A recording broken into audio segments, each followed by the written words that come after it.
আর যারা বলে বঙ্গবন্ধু স্বাধীনতার ঘোষক নয়, আমি বলবো তোর জন্মের কোনো ঠিক নাই। যে বলে বঙ্গবন্ধুর বাংলাদেশের জন্য কোনো অবদান নাই, আমি বলবো তোর বাপ দাদার কোনো পরিচয় নাই। যে বলবে সাথে মাস্ট বাসনকে মুছে দেবে, আমি বলবো তার বাপ দাদার নিশানা মুছে দেওয়া হবে বাংলার মাটিতে।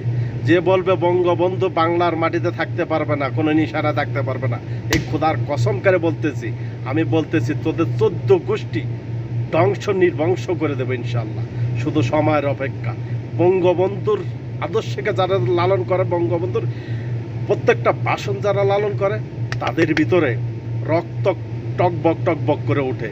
ইনশাল্লাহ সময় আসবে, এই বাংলার মাটিতে তোদেরকে একটা একটা করে ধরা হবে, আর একটা একটা করে খোদার কসম করে বলতেছি মাটির তলে তোদেরকে স্থান দেওয়া হবে। শুধু সময়ের অপেক্ষা, শুয়োরের বাচ্চাগুলা, শুধু সময়ের অপেক্ষা করবি।